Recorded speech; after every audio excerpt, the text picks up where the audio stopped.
Welcome to the YETI mobile app training video. This video is here to help you learn how to use the YETI mobile app as an operator in the field running equipment for snow removal and anti-icing procedures. I'm going to walk you through each of the components of the app so you're familiar with each before you actually go out and do work. What you have in front of you is the screen you're going to see when you first create your account, and this is the home screen. This is your area where you can go back and check on various parts of the application. In the bottom corner you have the account. This account area is where you can update your profile, change your password, set things like reminders. This will be useful if you are plowing for long periods of time and or you are leaving your shift open inadvertently when you get home after a long shift. This will remind you to close your shift down if you're done work. You can log out here, although once you have logged into the app, there's no reason to ever log out again. Bottom left you have news and training. This is where we're going to put training videos, update this from time to time, useful stuff to help you improve your plowing. We'll have the YETI mobile app training video in here. This is how you're going to find this, and we're going to update this from time to time with news. Shift history is going to be everything that you've done since you've created your account and logged into the account. So in here you'll be able to review previous shifts. It will show you the times, the durations, the routes that you were on. It will record any activities on site. It will show you any of the photos that you've actually taken from locations. And it's a good way to check, for instance, what your timesheet might look like, compare it to the shift history here. In routes, this is going to be the area where the routes that are assigned to you are going to show up. You can click into the routes area at any time. It will not start a shift. It will not record your time. This is an area where you can review the routes ahead of time, look at the sites and the details of each property to get yourself prepared for when you do actually go out and do work. So each route can be clicked on. You can see the description here.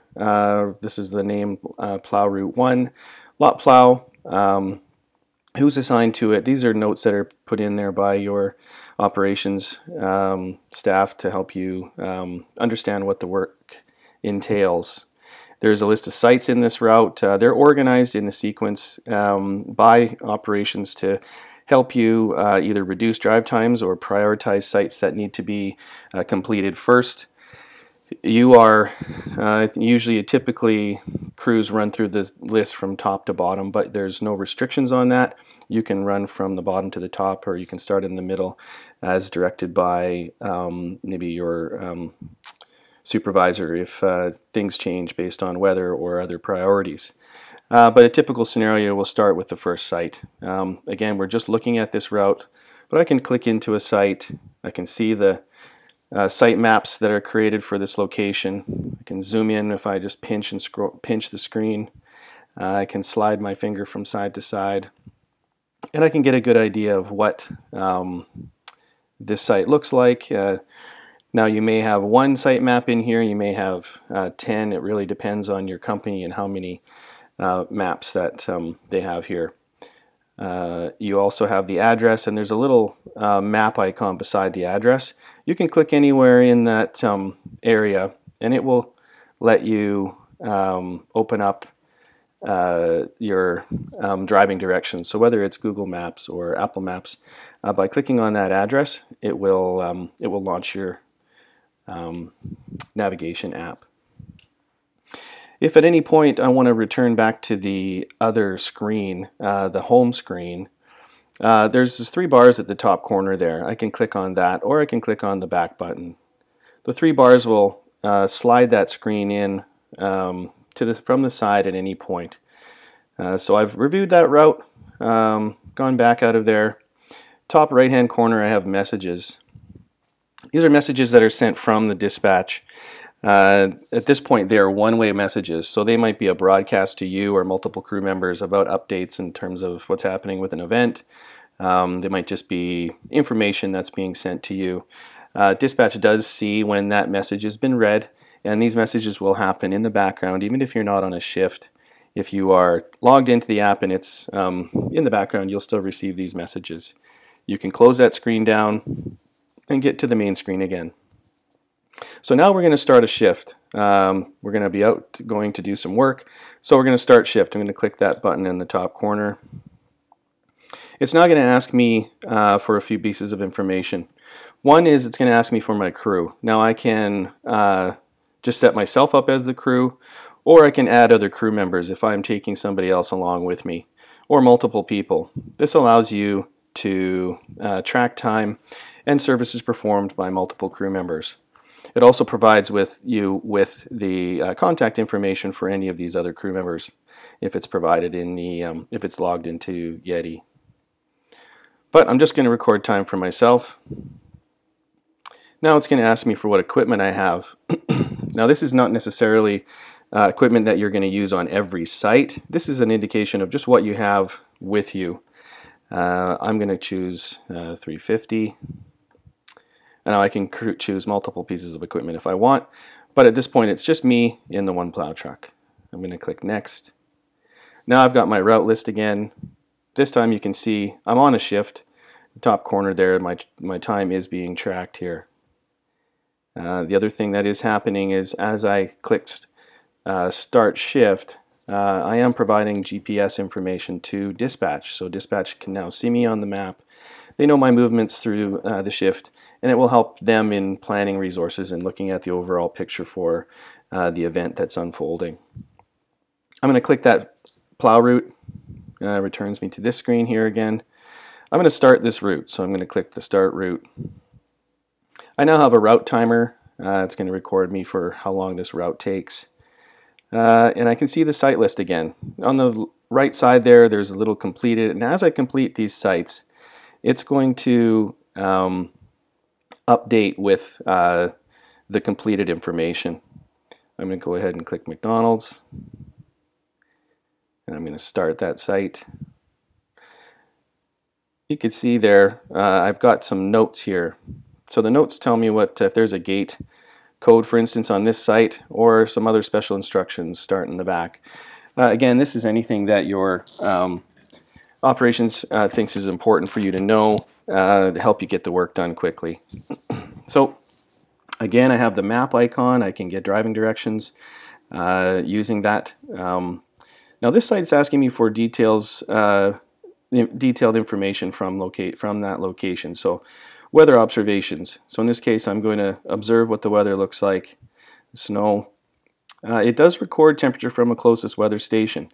Now it may or may not correspond to what exactly is on that particular site. So if you have a temperature gauge or in the truck or separate, you may want to adjust that, but I'm going to leave that for now.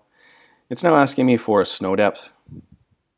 So I may or may not have a tape measure with me to measure snow depth.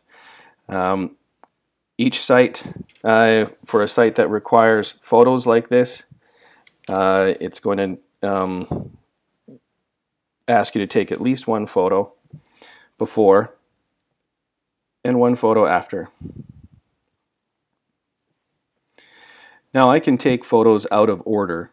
For instance, I can take before and after photo if I'm at a location where perhaps I need to go in behind the gate like this one and take a before picture, then clean that area and salt it and take an after picture. I can go ahead and take another before even though I've taken an after. So I can continue to do that until I'm happy with the before and after of each area of the property. It's not going to ask me for the services performed, and I can also change the crew. So if I happen to have a new crew members join me during the course of performing this site, I can add them and then I can update what services they performed. In this case here, when I click on service, it's going to show me the various options for this location. So in this case, I've done a lot plow with the 350. I might have also done a lot salt. And you can see here on the side there's this little time piece. Now if I have just used the plow for the whole time and I might have been on site for an hour, I can set that time. I can also leave that time and it will then use the site time recorded by the app. So For instance, if I'm just doing a salt, I might just leave that time and it will just record the actual time that I've spent on site doing that service. So right now I've set this up where I've recorded everything and I've showed what I've done, that I've plowed it and I've salted it. I might have some other notes here. Maybe that note is something along the effects of, gate code incorrect, security, open gate. That way I actually got the work done. Any other observations, maybe a car blocking something or some other safety concern, anything that will again help your dispatch and your company either ensure that they're performing the job adequately or they're not at risk of any slip fall. Just make note of things that are worthy of informing others about here. So I'm done with that notes piece. I'm going to end the site. Now it'll bring me back to my route screen. Now I can see beside McDonald's, I've done one visit to McDonald's.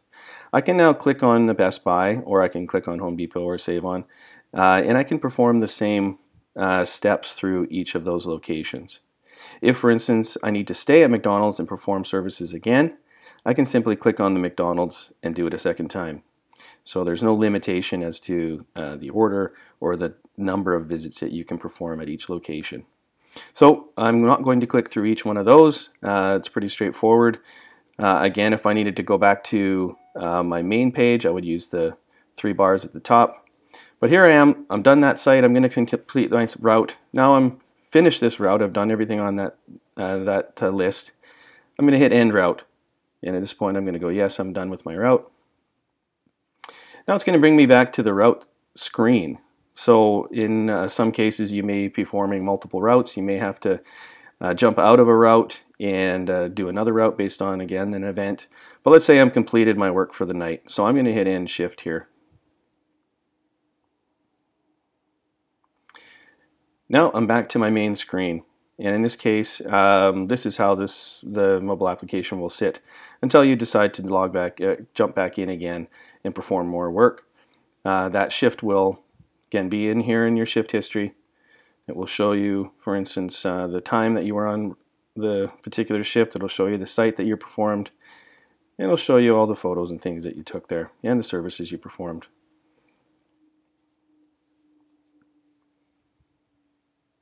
So that's a quick overview of the YETI Mobile Operators mobile app. I hope you enjoyed the video and good luck this winter.